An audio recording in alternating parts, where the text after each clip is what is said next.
So once again welcome all students in lecture number 3rd of unit 2, that is basics of C programming. In previous lecture we have covered two tokens, that is identifier and a variable. We have also seen the rules for constructing identifier and the variable.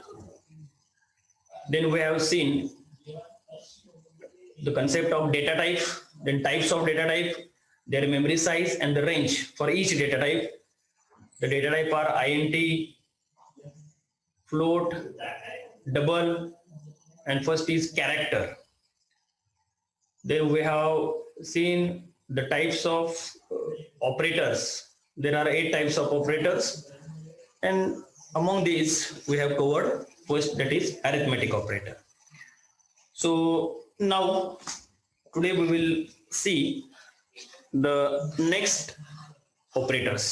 आज आपण पुढचे काही ऑपरेटरचे types आज बघणार आहोत.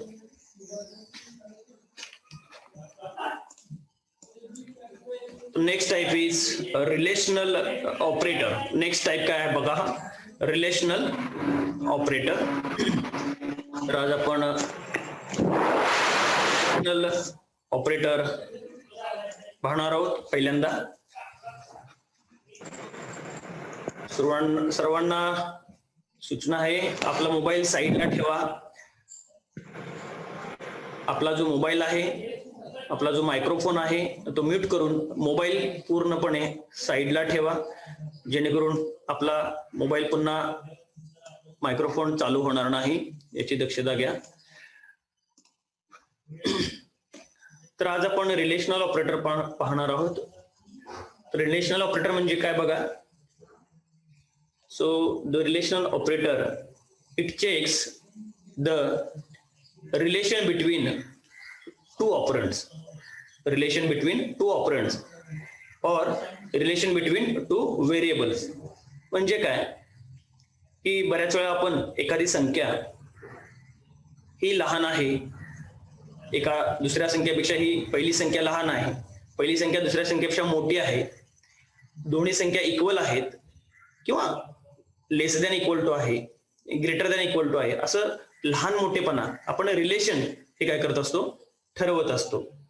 तर ते रिलेशन फाइंड करायचं असेल आपल्याला, तर आपल्याला काय ऑपरेटर वापरायचं आहे, रिलेशनल ऑपरेटरचा यूज करायचा आहे. ओके. तर it checks the relation between the two operand. Okay.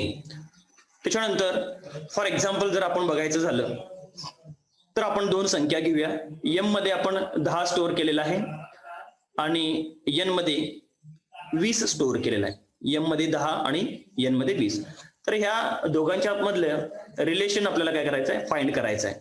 किंवा रिलेशन फाइंड करत असताना जे आपण ऑपरेटर्स जे काय आपण वापरणार आहोत त्याला आपण रिलेशनल ऑपरेटर्स असं म्हणणार आहोत. तर पहिला ऑपरेटर काय आहे बघा, डबल इक्वल टू सिम्बॉल आहे. आपण एकदा जर इक्वल टू लिहिलं तर त्याला आपण असाइनमेंट सिम्बॉल असं म्हणतो, असाइनमेंट सिम्बॉल असं म्हणतो. मात्र इथं आता 2 वेळेला आपण इक्वल टू लिहिलेला आहे बघा, डबल इक्वल टू लिहिलेला आहे. हा पहिला ऑपरेटर आहे. तर हे काय करत आहे, it determine whether two operands have same value or not. हे काय करते की दोन जे ऑपरंड आहेत किंवा दोन जे व्हेरिएबल्स आहेत एम आणि एन, बरोबर आहे, इथं आपण एम आणि एन घेतले, तुमच्या एक्झाम्पल मध्ये ते काही व्हेरिएबल असू शकतात. तर दोन त्या व्हेरिएबल मधली जी व्हॅल्यू आहे ही सेम आहे की नाही हे काय करत असतं आपण आयडेंटिफाय किंवा डिटरमाइन करू शकतो. जर आता मग एक्झाम्पल काय बघा, एम इक्वल टू म्हणजे m double equal to n. तर ह्या केसमध्ये इथं काय म्हटलं बघा, is false. M double equal to n. M ची व्हॅल्यू 10 आहे, एन ची व्हॅल्यू काय 20 आहे. म्हणजे दोघांची जी व्हॅल्यू आहे, एम मध्ये स्टोअर केलेली व्हॅल्यू आणि एन मध्ये स्टोअर केलेली व्हॅल्यू ही काय आहे, पूर्णपणे वेगळी आहे. So it will return or it will give answer as a false. या दोघांच्यात रिलेशन काय आहे, हे फॉल्स आहे. म्हणजे एम आणि एन ह्या दोघांची व्हॅल्यू काय नाही, इक्वल नाही. So it will return false. M double equal to n ही कंडिशन आहे, ही काय आहे, फॉल्स आहे. का तर एमची व्हॅल्यू वेगळी आणि एनची व्हॅल्यू ही वेगळी आहे. जर समजा एमची व्हॅल्यू पण 10 असेल आणि एनची व्हॅल्यू पण 10च असेल, दोन्हीमध्ये सेम, एम मध्ये पण 10 आहे आणि एन मध्ये जर 10 असेल, तर ह्या पर्टिक्युलर केसमध्ये हे काय असतं, M double equal to N is true असतं. It will return as a true value. Okay, लक्षात येते का बघा. म्हणजे एक तर आयदर हे ट्रू रिटर्न करणार आहे किंवा आयदर फॉल्स रिटर्न करणार आहे, depending on the values of that operand. Depending upon the values of the operand, त्या व्हेरिएबल मध्ये व्हॅल्यू काय आहेत याच्यानुसार आपण काय करणार, त्याची फायनल रिझल्ट काय आहे तो आपण दाखवणार. फायनल रिझल्ट मध्ये म्हणजे याच्यामध्ये काहीतरी कॅल्क्युलेशन होणार नाही. अरिथमॅटिक मध्ये काय असेल बघा, m plus n, m minus n, m star n, म्हणजे काहीतरी गुणाकार होऊन वेगळी व्हॅल्यू, तुम्हाला पूर्णपणे वेगळी व्हॅल्यू त्याची आपण काय करतो तो कॅल्क्युलेट करत होतो. इथे मात्र आपल्याला काय करायचं आहे पहा, इथं फक्त आपल्याला ट्रू ऑर फॉल्स एवढंच काय करायचं आहे, डिस्प्ले करायचं किंवा रिटर्न करायचं आहे. एम इक्वल टू एन आहे का, नाही. याचं काय असणार आहे, आन्सर काय असणार आहे, फॉल्स असणार आहे. लक्षात येते का बघा. आणि जर दोन्ही व्हॅल्यू सेम असेल तर ट्रू असणार आहे. याला आपण म्हणतो डबल इक्वल टू. ओके, तर हे ऑपरेटर हे रिलेशनल ऑपरेटर आहे. त्याच्यानंतर नेक्स्ट बघा, नेक्स्ट ऑपरेटर बघा, not equal to. Next operator काय आहे बघा, नॉट इक्वल टू.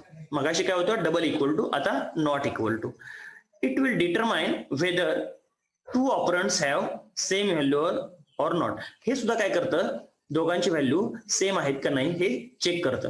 परंतु ह्या केसमध्ये बघा, एक्झाम्पल मध्ये बघा, m not equal to n, m हे एन ची इक्वल नाही आहे. मग ह्याचं जर उत्तर काय आहे, ट्रू. का तर ह्या दोघांची व्हॅल्यू ही काय, इक्वल, नॉट इक्वल टू आहे. बरोबर आहे का बघा, m not equal to N हे ट्रू आहे. एम हे नॉट इक्वल टू एन आहे, एमची व्हॅल्यू ही एन जी आहे तेवढीच व्हॅल्यू आहे का एमची, नाही आहे, नॉट इक्वल टू आहे. मग ह्याचं उत्तर काय असणार आहे, अल्टिमेटली काय असणार आहे, true.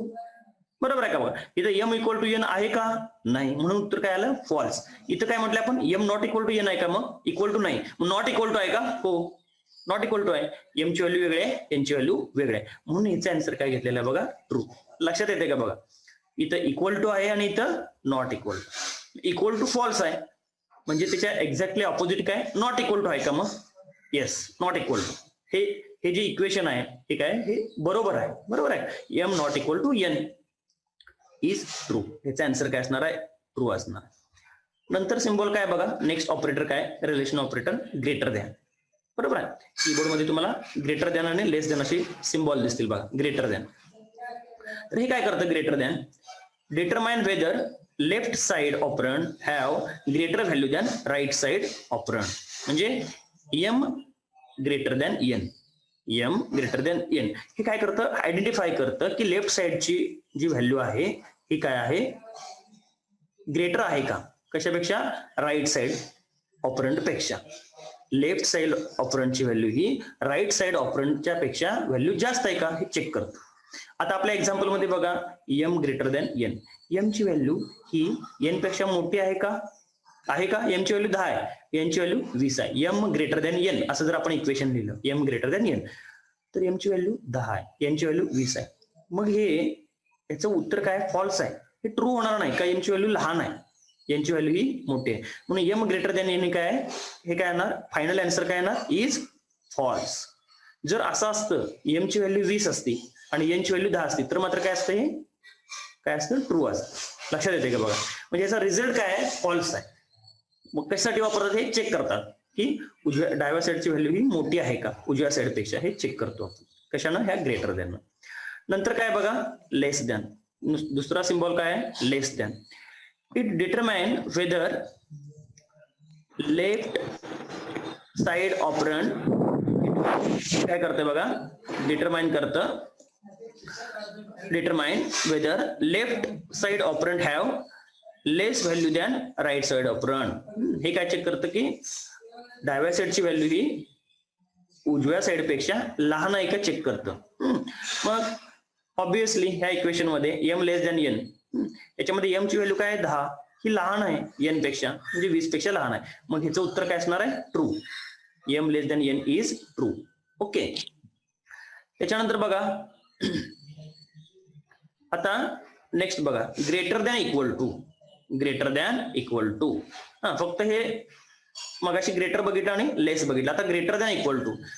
It determine whether left side operand have value greater than or equal to right side value. हे काय करतं, फक्त ग्रेटर शोधत नाही, हे इक्वल टू आहे का हे सुद्धा शोधतं. ग्रेटर दॅन आहे असं काय शोधत नाही, फक्त ग्रेटर दॅन असेल तर हा सिम्बॉल वापरणार. कदाचित जर ते ग्रेटर किंवा इक्वल टू असेल तर हे सिम्बॉल म्हणजे ह्या इक्वेशनचा आपण या ऑपरेटरचा आपण वापर करू शकतो, की ग्रेटर आहे हे सुद्धा फाइंड करण्यासाठी वापर करतो, किंवा इक्वल टू आहे हे सुद्धा फाइंड करण्यासाठी आपण यूज करू शकतो. M greater than equal to N. हे काय बघा, एम हे व्हॅल्यू एन पेक्षा मोठे आहे का, नाही. इक्वल आहे का, नाही. म्हणजे दोन्हीचं कंबाईन केलेलं आहे, ग्रेटर दॅन आणि इक्वल टू ह्या दोन्हीचं कॉम्बिनेशन केलेलं आहे. एम हे एन पेक्षा मोठं सुद्धा नाही आणि एनच्या एवढं इक्वल पण नाही, म्हणून काय आहे, हे काय आहे, फॉल्स आहे. लक्षात येते का बघा, एम ग्रेटर दॅन एन हे काय फॉल्स आहे. ओके. त्याच्यानंतर बघा लेस दॅन इक्वल टू. आता हे काय करत असणार, लेस दॅन इक्वल टू बरोबर ग्रेटर दॅन इक्वल टू सारखंच काम करत असणार. फक्त हे काय सांगते बघा, determine whether left side operand have value less than or equal to right side value operand. म्हणजे हे काय चेक करतंय, डाव्या साइडची व्हॅल्यू ही लहान आहे का उजव्या साइड पेक्षा, किंवा इक्वल टू आहे का, असं दोन्ही कंडिशन आपण हे एकत्र आपण चेक करू शकतो. इक्वल आपल्या एक्झाम्पल मध्ये इक्वल तर व्हॅल्यू ह्या नाहीच आहेत, इक्वल आहेत का, नाहीये. एमची आणि एनची व्हॅल्यू ही वेगळी आहे, परंतु एमची व्हॅल्यू ही लहान आहे एन पेक्षा, बरोबर आहे. एमची व्हॅल्यू 10 आहे, एनची व्हॅल्यू 20 आहे. मग एम हे एन पेक्षा लहान आहे, म्हणून याचं उत्तर काय, is true. It will return value as a true. म्हणजे याचं बघा, ट्रू किंवा फॉल्स असं त्याचं उत्तर हे असणार आहे. याचा यूज कसा प्रोग्राम मध्ये करायचा आहे हे आपण नंतर बघणार आहोत, बरोबर आहे. ह्या ऑपरेटरचा वापर हा कसा प्रोग्राम मध्ये वापर करणार आहोत हे बघणार आहोत. म्हणजे उदाहरणार्थ 2 नंबर मधला लहान मोठेपणा ठरवायचा असेल, बरोबर आहे, किंवा 2 नंबर मध्ये ते इक्वल आहेत का चेक करायचं असेल, किंवा रिमाइंडर बघा, आपण इव्हन ऑड करताना नंबर मॉड्युलस 2 इक्वल टू 0 असं कशामध्ये लिहिलेलं आहे, अल्गोरिदम किंवा फ्लो चार्ट मध्ये लिहिलं आहे. परंतु प्रोग्राम करत असताना ऍक्च्युली तुम्हाला कसं लिहायचं असतं, ते number modulus 2 double equal to 0. Okay, double equal to 0, याचं आन्सर 0 आहे का हे चेक करायचं असतं. ओके, म्हणजे LHS is equal to RHS, डाव्या साईडची व्हॅल्यू आणि उजव्या साईडची व्हॅल्यू सेम आहे का हे आपण चेक करत असतो. किंवा एखादे वर्ष लीप इयर आहे का नॉन लीप आहे, year modulus 4 double equal to 0. Okay, तर त्या टाईपच्या प्रोग्राम मध्ये आपण ह्या रिलेशनल ऑपरेटरचा काय करत असतो, वापर करत असतो. ठीक आहे, मग हे ऑपरेटर आपण प्रोग्राम मध्ये आपण नंतर यूज करणार आहोत. ठीक आहे, लक्षात येते का बघा, रिलेशनल ऑपरेटर म्हणजे इथं आपण काय करणार आहोत, 2 ऑपरेंड मधलं रिलेशन काय करत असणार, चेक करत असणार. म्हणजे लहान मोठेपणा, not equal to, greater than equal to, less than equal to, हे फक्त बघणार आहोत. लहान आहे काय मोठा आहे, उत्तर yes or no, true or false असंच फक्त उत्तर असणार आहे. त्याचं काही कॅल्क्युलेशन होणार नाही. जसं अरिथमेटिक मध्ये रिझल्ट येत होता, m plus n, m minus n, okay, m star n, m division n, आणि त्याचं उत्तर हे वेगळं मिळत होतं. इथं असं उत्तर वेगळं काय येणार नाही, फक्त लहान आहे का मोठेपणा, ट्रू ऑर फॉल्स. ओके, एवढंच तुम्हाला त्याचं आन्सर हे येणार आहे. लक्षात येते का बघा. ओके, हे खूप महत्वाचं आहे. रिलेशनल ऑपरेटर आपल्याला बऱ्याच कंडिशन आपल्याला वेगवेगळे प्रोग्राम करत असताना करावे लागतात. ओके, तर त्याच्यामध्ये ह्या ऑपरेटरचा आपल्याला काय करावा लागतो, यूज करावा लागतो. ओके, प्रॉपर तुम्ही लेस दॅन आणि लेस दॅन इक्वल टू ह्याच्यामध्ये सुद्धा जमीन आसमानचा फरक आहे. आपण प्रोग्राम करताना तुम्हाला लक्षात येईल, एक सिम्बॉल जरी चुकला, डबल इक्वल टू ठिकाणी फक्त इक्वल टू लिहिलं तरी आपला प्रोग्राम हा वर्क होत नाही. लक्षात येते का बघा.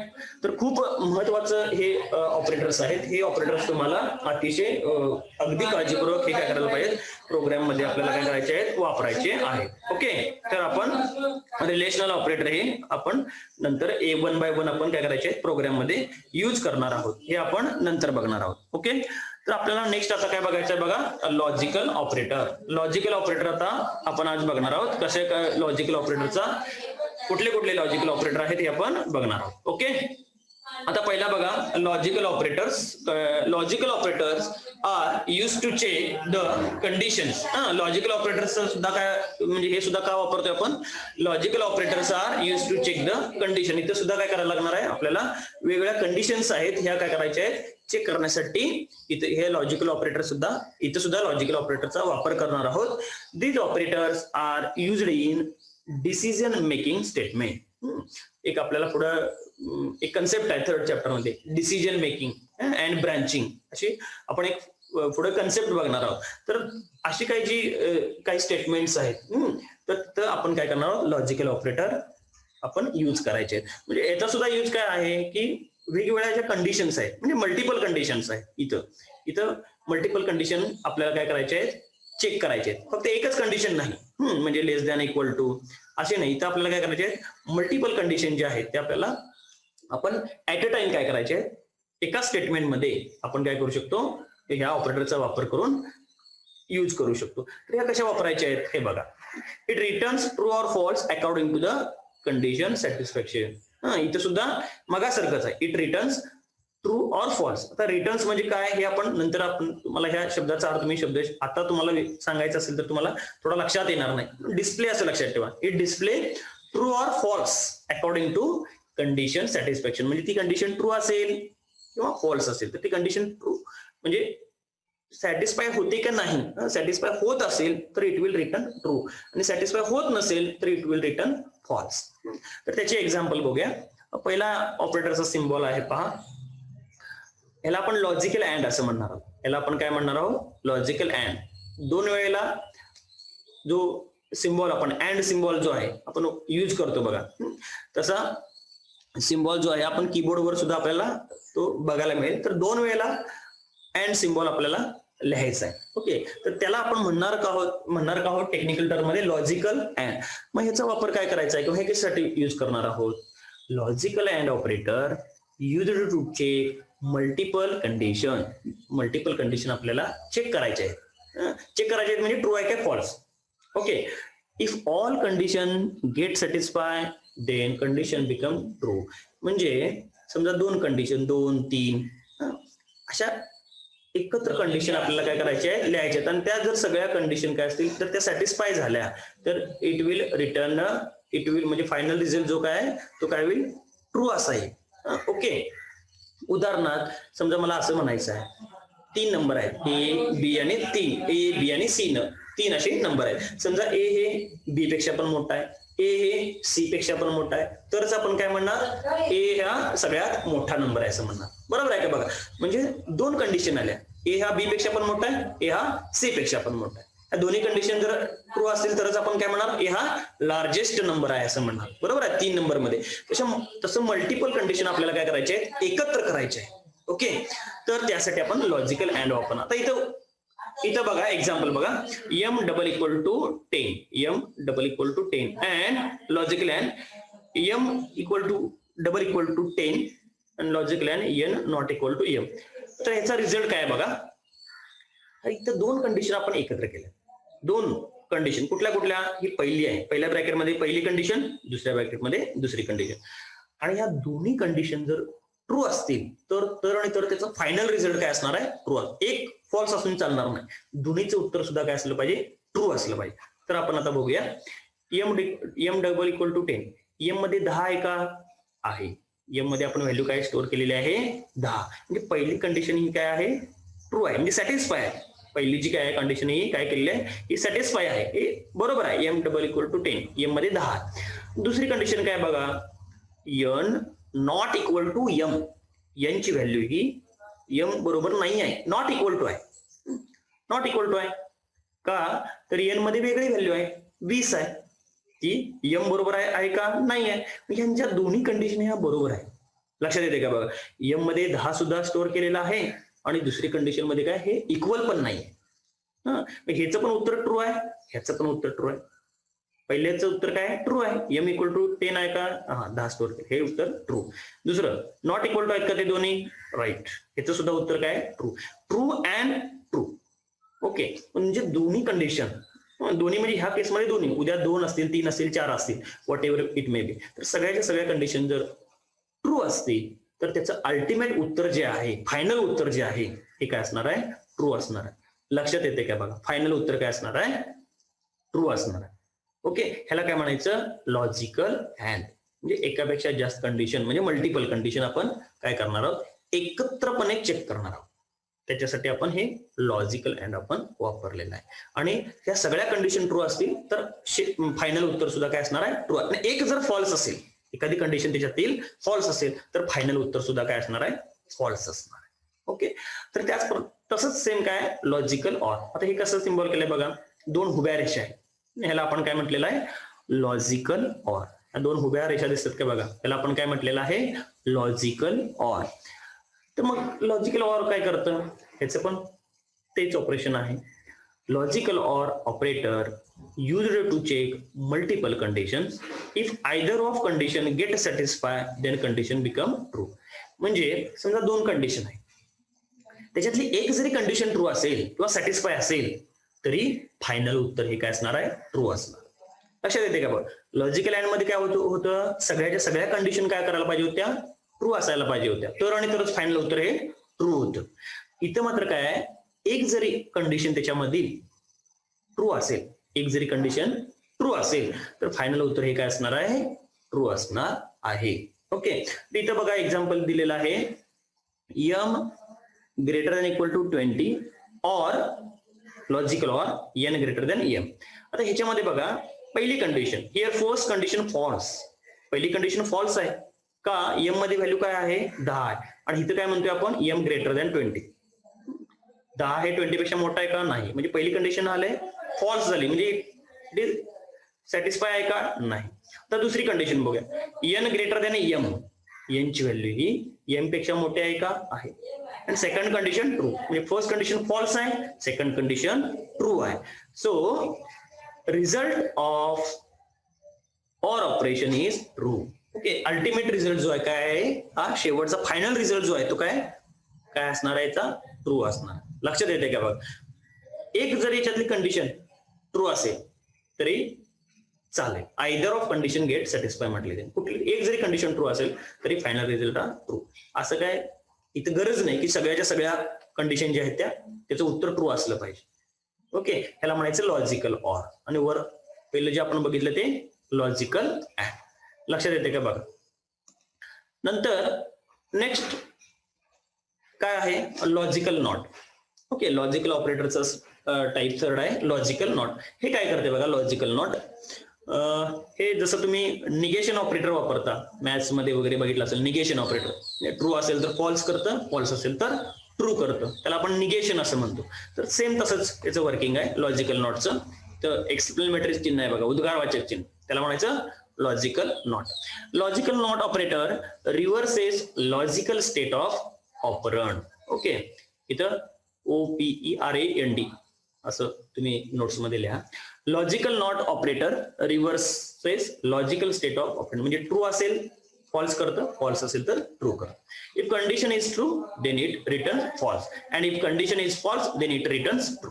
बरोबर. Vice versa. ट्रू असेल तर फॉल्स करतं, फॉल्स असेल तर त्याचा रिझल्ट काय सांगतं? ट्रू सांगतं. ओके. कंडिशन जरी ट्रू असेल तर उत्तर काय सांगणार? फॉल्स. कंडिशन काय असेल? फॉल्स, तर उत्तर काय सांगणार? ट्रू. म्हणजे एक्झॅक्टली काय करतं?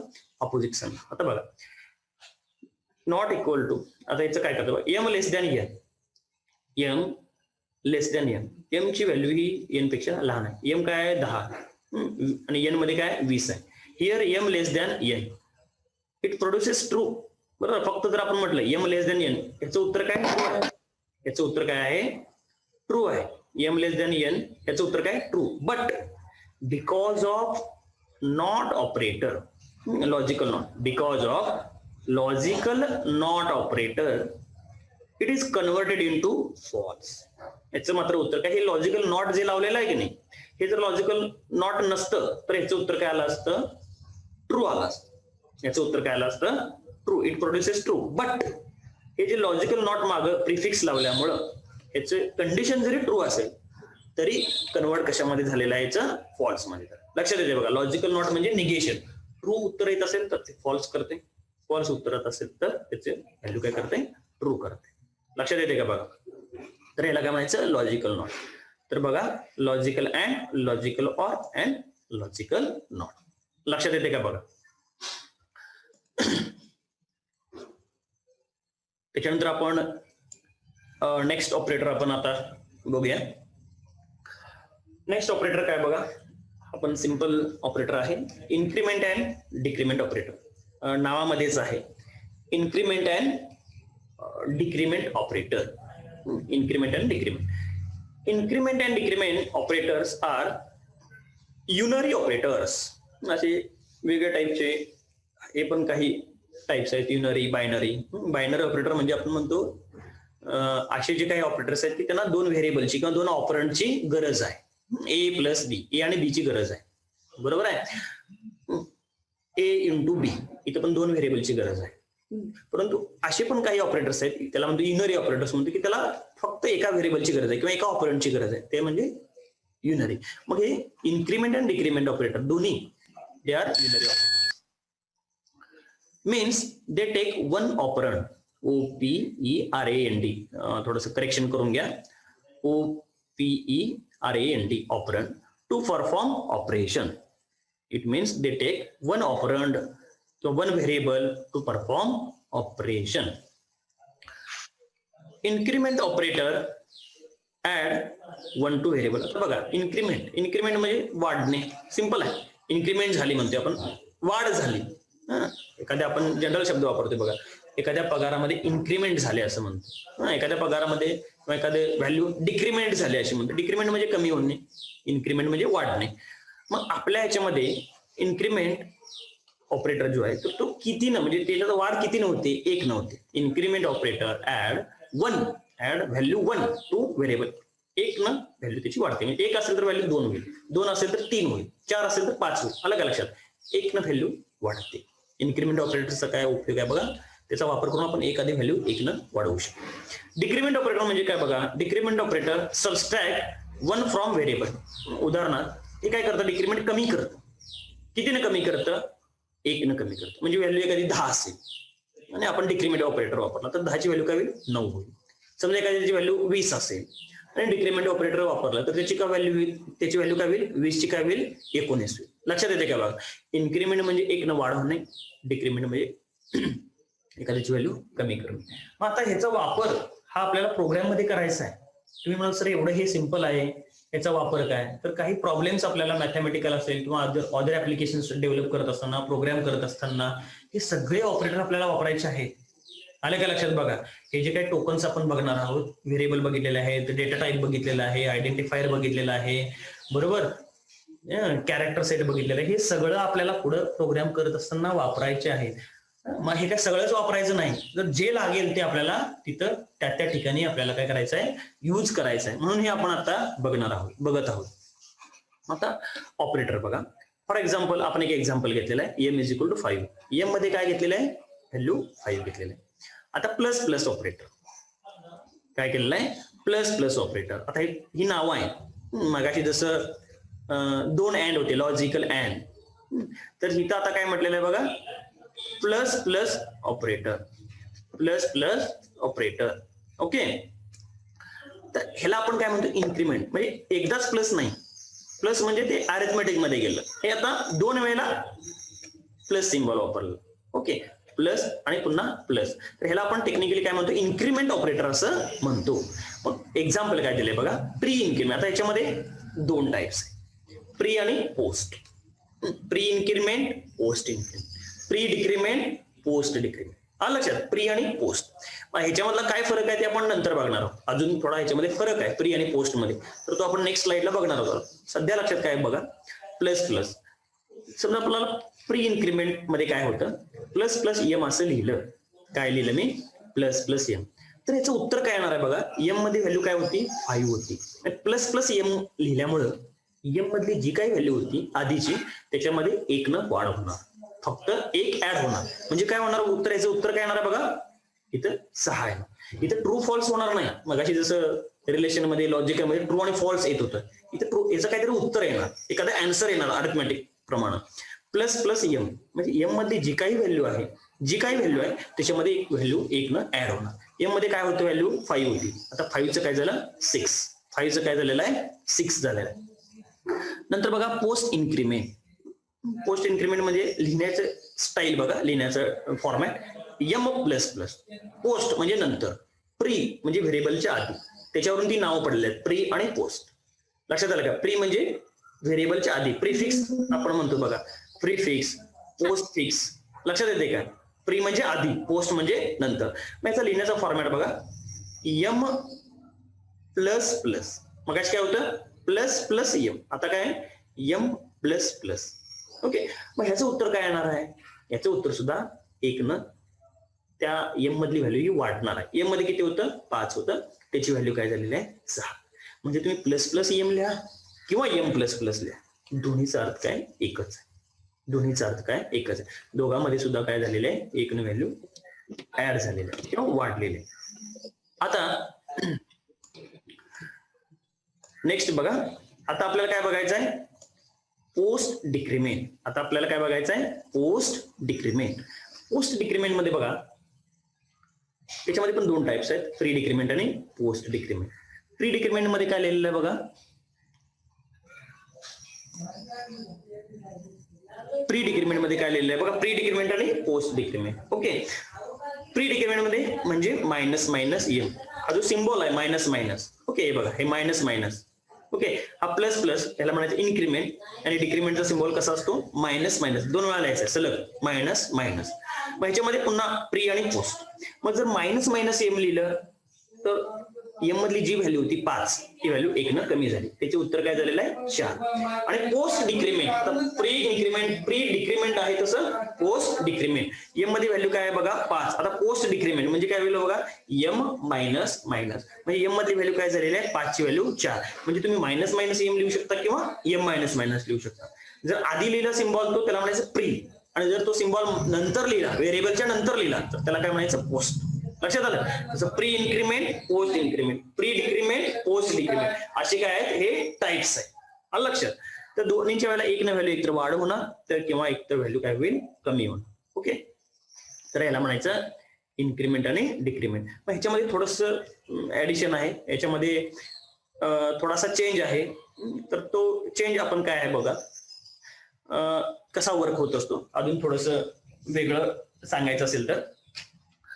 तर आपल्याकडे 2 मिनिटं शिल्लक आहेत. तुम्ही पुन्हा काय करा, जॉईन व्हा. जरी आपलं लेक्चर जर हे नाही झालं तर तुम्ही त्या लिंकवर पुन्हा क्लिक करून पुन्हा जॉईन व्हा. ओके, सर्वांना विनंती आहे, पुन्हा तुम्ही जॉईन होऊ शकता. आता बघा, आता याच्यामध्ये थोडासा बदल आहे. Pre increment and pre decrement, pre increment and pre decrement, add and subtract, add and subtract, add करताना सबस्ट्रॅक्ट करतं, इन्क्रीमेंटला ऍड करताना प्री डिक्रीमेंटला सबस्ट्रॅक्ट करतं. किती ना? 1, value 1 to and from the variable, 1 न वाढ करतं किंवा 1 न कमी करतं. Add and subtract 1 to and from the variable first and then perform assignment operation. मात्र आपण जर असं लिहिण्यामध्ये बघा, तर याच्यामध्ये फरक अजून काय? प्री इन्क्रीमेंट मध्ये समजा मी जर असं लिहिलं, a इज इक्वल टू 5 लिहिलं, a इज इक्वल टू 5 लिहिलं, आणि मगाशी आपण काय केलेलं? M plus plus minus M plus plus किंवा प्लस प्लस एम, नंतर M minus minus minus minus M, आणि एम मधलीच व्हॅल्यू आपण काय करत होतो? डिस्प्ले करत होतो. परंतु इथं आपल्याला असाइन करायचं आहे. जर असाइनमेंट ऑपरेशन असेल, दोन्ही असाइनमेंट आणि इन्क्रीमेंट किंवा डिक्रीमेंट असेल, तर त्यावेळेला कसं वर्क होतं हे बघा. ए असाइन 5 बघा, ए असाइन 5, आणि आता पुढे काय लिहिलं बघा, B is equal to plus plus A, B is equal to plus plus A. मग ए ची व्हॅल्यू काय झाली? ए मध्ये व्हॅल्यू काय झाली? 6 झाली, बरोबर आहे. ए मध्ये व्हॅल्यू काय होती? 5 होती. मग प्लस प्लस ए लिहिल्यामुळं ए मध्ये व्हॅल्यू काय झालेली आहे? 1 न वाढ झाली. 5 अधिक 1 6, 5 अधिक 1 6, आणि हे 6 असाइन कशाला होणार? 6 शेवटी स्टोअर कशामध्ये होणार आहे? बी मध्ये. त्यामुळे ए ची व्हॅल्यू पण 6 झाली आणि बी ची व्हॅल्यू पण 6 झाली. ओके, म्हणजे ह्याच्यामध्ये काय असतं? प्री इन्क्रीमेंट किंवा प्री डिक्रीमेंट मध्ये व्हॅल्यू पहिल्यांदा इन्क्रीमेंट होते आणि ती नंतर असाइन होते. इन्क्रीमेंट झाली पहिल्यांदा आणि मग ती व्हॅल्यू कशाला असाइन झाली? बी ला असाइन झाली. म्हणजे ए मधली जी काय व्हॅल्यू चेंज झालेली ती. तर बघा, प्री इन्क्रीमेंट मध्ये काय होतंय की पहिल्यांदा इन्क्रीमेंट होते, नाव आहे प्री इन्क्रीमेंट. पहिल्यांदा व्हॅल्यू काय होती, इन्क्रीमेंट होते. म्हणजे व्हॅल्यू काय होती, 5 होती ए मध्ये. 5 ची व्हॅल्यू काय झाली, 6 झाली. ए मध्ये काय व्हॅल्यू झालेली आहे, स्टोअर 6. आणि ती इन्क्रीमेंट झालेली व्हॅल्यू ही कशामध्ये स्टोअर होते, बी मध्ये स्टोअर. त्यामुळे ए ची व्हॅल्यू पण 6 झालेली आहे आणि बी ची व्हॅल्यू सुद्धा 6 झालेली आहे. लक्षात येते बघा, प्री इन्क्रीमेंट म्हणजे पहिल्यांदा इन्क्रीमेंट करणे आणि नंतर ती व्हॅल्यू डाव्या साईडला असाइन करणे. म्हणजे ए ची व्हॅल्यू काय झालेली आहे, 1 न वाढवलेली आहे, 6 झालेली आहे. आणि 6 ही व्हॅल्यू कशाला असाइन केलेली आहे, आपण बी ला असाइन केलेली आहे. मगाशी जे बघितलं एक्झाम्पल मध्ये त्याच्यामध्ये आपण असाइनमेंट केलेलं नव्हतं, फक्त इन्क्रीमेंट केलं. Plus plus M, M plus plus, म्हणजे ती कसंही असू दे ती व्हॅल्यू 1 न वाढलेलीच. परंतु इथं आपण काय बघतोय, increment with assignment. Increment with assignment म्हणजे वाढलेली व्हॅल्यू आपल्याला कशाला तरी असाइन करायची. इथं कशाला असाइन करायची आहे, बी ला.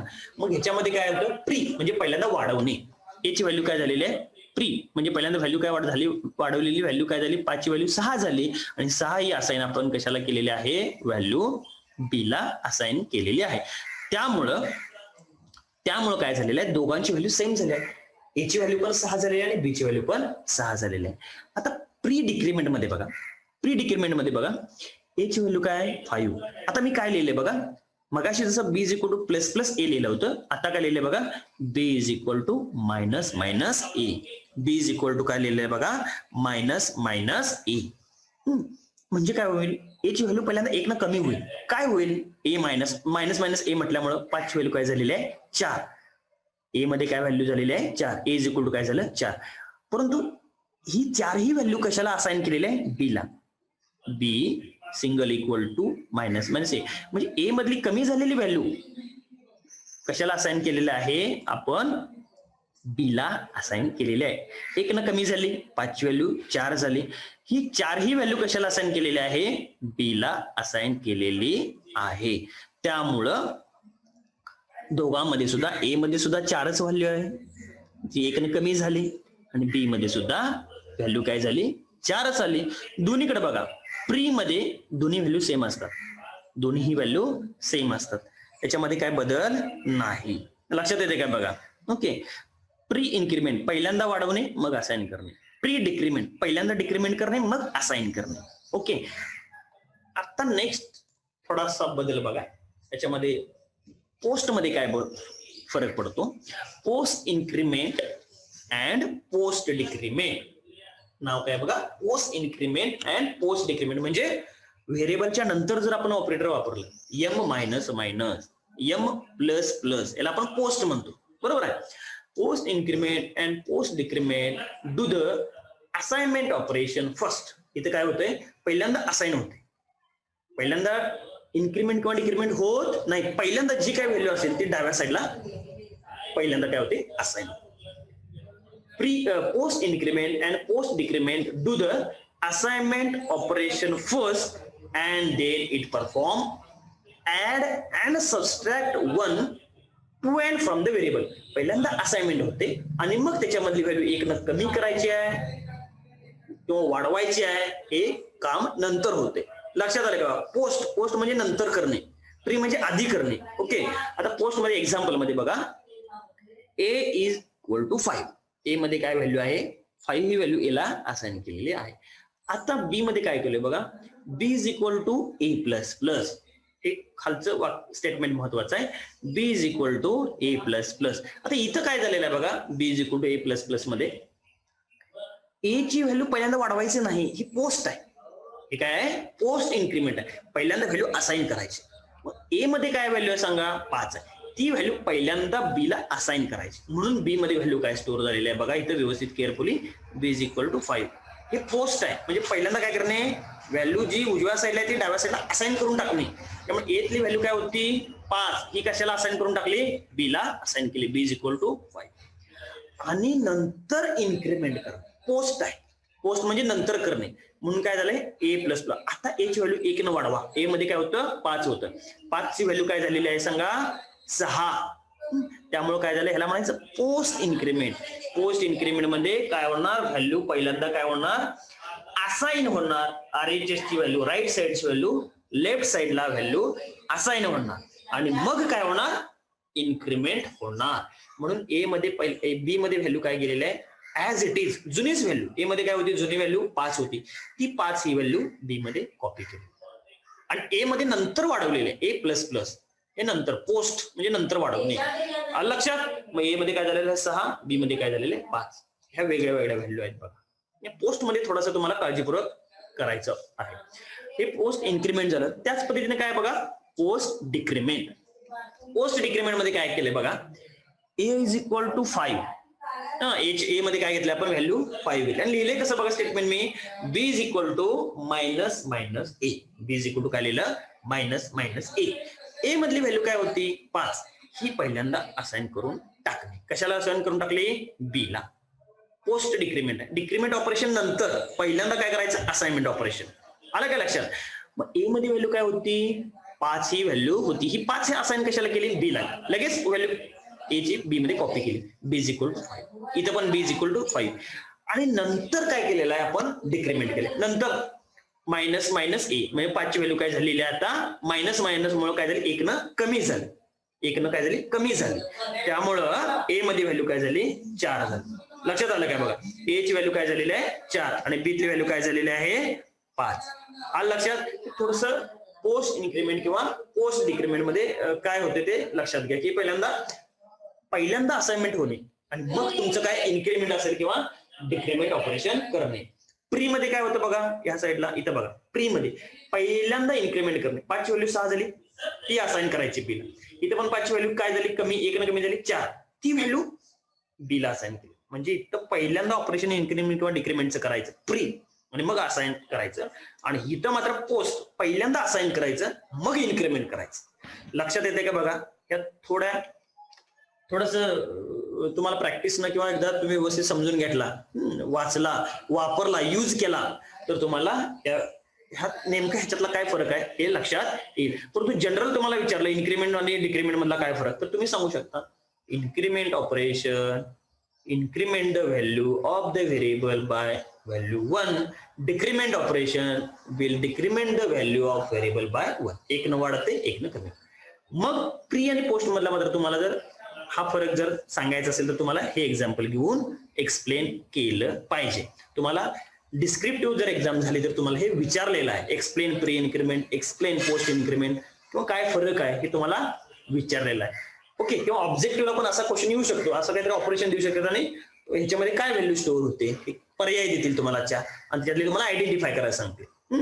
हे एक्झाम्पल देतील, A is equal to 5, B is equal to A plus plus, then which value will be stored in the A, which value will stored in the B, आणि त्याचे काहीतरी 4 ऑप्शन देतील. Okay, तर आपल्याला तयारी आपल्याला हे दोन्ही करायचे. ओके, तर हे तुम्हाला अशा पद्धतीने काय करायला पाहिजे, स्टोअर करायला पाहिजे. तर बघा आपण आज रिलेशनल ऑपरेटर बघितलेले आहेत, लॉजिकल ऑपरेटर बघितलेले आहेत. ओके, तर इन्क्रीमेंट आणि डिक्रीमेंट ऑपरेटर बघितलेले आहेत आणि आपण आता पुढचा ऑपरेटर बघणार आहोत, कंडिशनल ऑपरेटर. नेक्स्ट काय बघणार आहोत, कंडिशनल ऑपरेटर. आपण काय करणार आहोत, आपल्याला आता बघायचं आहे कंडिशनल ऑपरेटर म्हणजे काय, किंवा तो कंडिशनल ऑपरेटर आपण तो कशा पद्धतीने आपण यूज करतो हे आपण आता बघणार आहोत.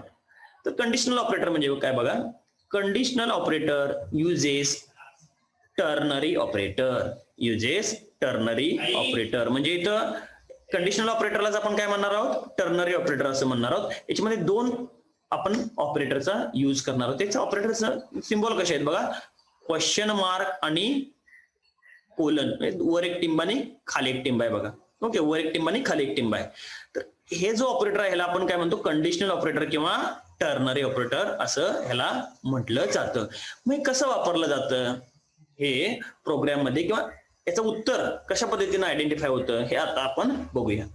Ternary operator perform on 3 operands. OPRANDS करा, 3 ऑपरंड्स. ओके, करेक्शन करा, OPRANDS. 3 ऑपरंड ह्याला लागतात. ओके, जसं युनरी ऑपरेटरला म्हणजे इन्क्रीमेंट डिक्रीमेंटला एकच व्हेरिएबलची गरज आहे, अरिथमेटिक ऑपरेटरला 2 व्हेरिएबलची गरज आहे, तसं कंडिशनल किंवा टर्नरी ऑपरेटरला 3 व्हेरिएबलची, याला 3 ऑपरेंडवर हे काम करत असतं. ओके, आता उदाहरण जर द्यायचं असेल तर काय उदाहरण दिले बघा त्याने, ए क्वेश्चन मार्क बी कोलन सी. ए क्वेश्चन मार्क बी कोलन सी, हा त्याचा एक फॉर्मॅट आहे.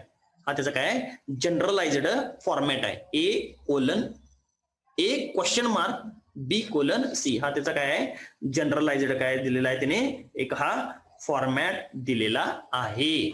आता बघा याच्यामध्ये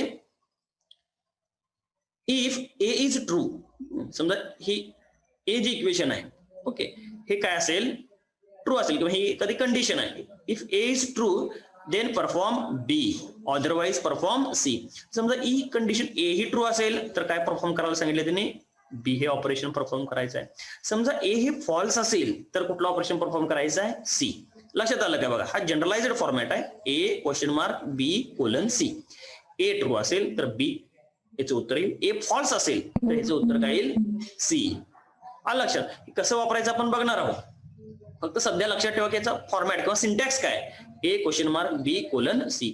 एचं उत्तर ट्रू असेल ही कंडिशन काहीतरी ट्रू असेल तर त्याचं उत्तर हे किंवा काय परफॉर्म करायचं आपल्याला बी परफॉर्म करायचं आहे. हे फॉल्स असेल ए फॉल्स असेल तर आपल्याला काय परफॉर्म करायचं आहे सी परफॉर्म करायचा आहे. If A is true then perform B otherwise perform C.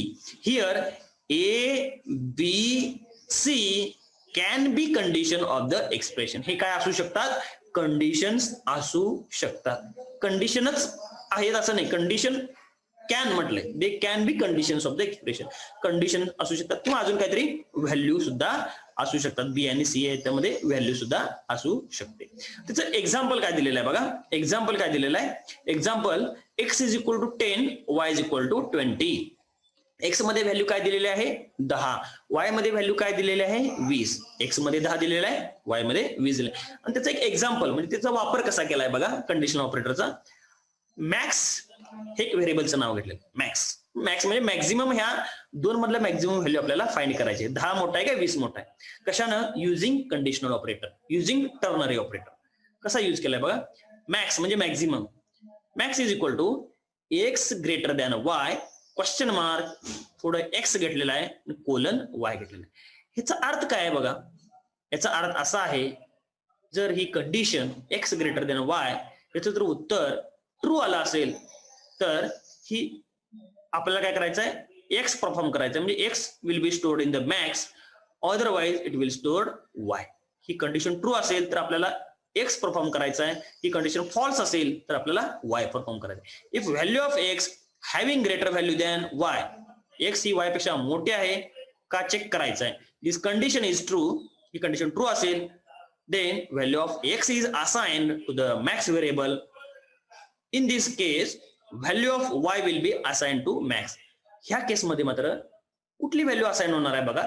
x greater than y 10 हे 20 पेक्षा ग्रेटर आहे का. मगाशी आपण रिलेशनल ऑपरेटर मध्ये त्या ऑपरेटरचा यूज केलेला आहे. x 10 greater than 20 10 greater than 20 हे ट्रू आहे का. 10 हे 20 पेक्षा मोठा आहे का नाही. याचं उत्तर काय येणार आहे म्हणजे फॉल्स येणार आहे. बरोबर आहे फॉल्स. मग फॉल्स असेल तर काय म्हणून सांगितलंय वाय परफॉर्म करायचा आहे. In this case value of Y will be assign to the max. त्यामुळं मॅक्स मध्ये काय स्टोअर होणार वाय स्टोअर होणार. 20 ही व्हॅल्यू कशामध्ये स्टोअर होणार मॅक्स. समजा ऑपोजिट असेल एक्स 20 असेल आणि वाय 10 असेल तर काय होईल सांगा बघा. 20 ग्रेटर दॅन 10 20 हे 10 पेक्षा मोठा आहे काय चेक करायचं आहे बघा. 20 हे 10 पेक्षा मोठा आहे काय चेक करायचं आहे. जर हे असं असेल तर काय होईल सांगा इट विल स्टोअर एक्स म्हणजे काय होईल 20 ही व्हॅल्यू स्टोअर केली असते. ओके जर एक्स ची व्हॅल्यू 20 आणि वाय ची व्हॅल्यू 10 असतील. मात्र ह्या केसमध्ये काय असणार आहे ही कंडिशनच फॉल्स आहे. एक्स हे वाय पेक्षा मोठं नाही आहे. फॉल्स असल्यामुळं वाय इथं स्टोअर झालं. म्हणजे एक तर एक्स परफॉर्म करायचा आहे किंवा वाय करायचं दोन्ही करायचे नाही. Either x either Y. Okay तर इथं ह्या केसमध्ये ह्या व्हॅल्यू आहे तर त्यांनी काय म्हटलं दे कॅन बी कंडिशन. इथे ह्या काहीतरी कंडिशन सुद्धा असू शकतात. ओके समजा जर असं आपण लिहिलं number modulus 2 double equal to 0 इथं आपण काय म्हणू शकतो डिस्प्ले नंबर इज इव्हन आणि इथं नंबर काय म्हणू शकतो display number is odd. He condition true असेल तर नंबर काय म्हणा इव्हन. कंडिशन फॉल्स असेल तर नंबर काय म्हणा ऑड. तर त्याचा यूज करून सुद्धा आपल्याला इव्हन ऑड काढता येतं. लक्षात येते काय बघा. तर ह्याला काय म्हणायचं कंडिशनल ऑपरेटर. ओके तर आज आपण थांबूया. आज आपण काय काय बघितलं बघा. पहिल्यापासून थोडस आपण समरी बघूया. आज रिलेशनल ऑपरेटर आपण बघितले. रिलेशनल ऑपरेटरचा वापर करून दोघांच्यातला लहान मोठेपणा जर ठरवायचं असेल किंवा त्याची उत्तर जे आहे ट्रू किंवा फॉल्स हे ठरवण्यासाठी आपण रिलेशनल ऑपरेटरचा यूज करतो. त्याचे एक्झाम्पल घेऊन आपण रिलेशनल ऑपरेटर बघितलेला आहे. लॉजिकल ऑपरेटर बघितले. वेगवेगळ्या कंडिशन्स, मल्टिपल कंडिशन्स या एकत्रपणे वापरून त्या कशा वापरायच्या, त्याच्यासाठी आपण काय वापरतो की लॉजिकल अँड आणि लॉजिकल ऑर त्याचा आपण वापर करतो. लॉजिकल नॉट सुद्धा आपण लॉजिकल ऑपरेटर मध्ये बघितलं. निगेशन म्हणजे ट्रू असेल तर फॉल्स करतं, फॉल्स असेल तर ट्रू करतं, हे लॉजिकल ऑपरेटर आहे. नंतर इन्क्रीमेंट आणि डिक्रीमेंट ऑपरेटर आपण बघितलेला आहे. म्हणजे एक न व्हॅल्यू वाढवायची असेल त्याला आपण इन्क्रीमेंट म्हणतो, एक न व्हॅल्यू कमी करायची असेल तर त्याला डिक्रीमेंट म्हणतो. त्याच्यामध्ये प्री इन्क्रीमेंट आणि प्री डिक्रीमेंट हे आपण बघितलेलं आहे. प्री इन्क्रीमेंट म्हणजे पहिल्यांदा व्हॅल्यू वाढवतो मग व्हॅल्यू असाइन करतो. प्री डिक्रीमेंट मध्ये सुद्धा पहिल्यांदा व्हॅल्यू डिक्रीमेंट करतो मग व्हॅल्यू ही असाइन करतो. पोस्ट इन्क्रीमेंट आणि पोस्ट डिक्रीमेंट त्याच्यानंतर बघितलं. पोस्ट इन्क्रीमेंट मध्ये पहिल्यांदा व्हॅल्यू ही असाइन केली जाते उजव्या साईडची डाव्या साईड आणि मग व्हॅल्यू ही इन्क्रीमेंट केली जाते. पोस्ट डिक्रीमेंट मध्ये सुद्धा पहिल्यांदा व्हॅल्यू ही असाइन केली जाते उजव्या साईडची डाव्या साईडला आणि मग व्हॅल्यू काय केली जाते, एकनं डिक्रीमेंट केली जाते.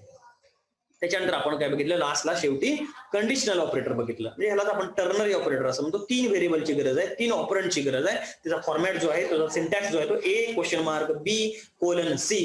म्हणजे ए ही कंडिशन ट्रू असेल तर ते आपण परफॉर्म बी करणार आहोत. अदरवाईज जर ए कंडिशनच फॉल्स असेल तर आपण काय परफॉर्म करणार आहोत, सी ही आपण काय करणार आहोत, कंडिशन परफॉर्म करणार आहोत. ह्याला आपण काय म्हटलेलं आहे, कंडिशन ऑपरेटर असं म्हटलेलं आहे. ठीक आहे. तर आज आपण इथं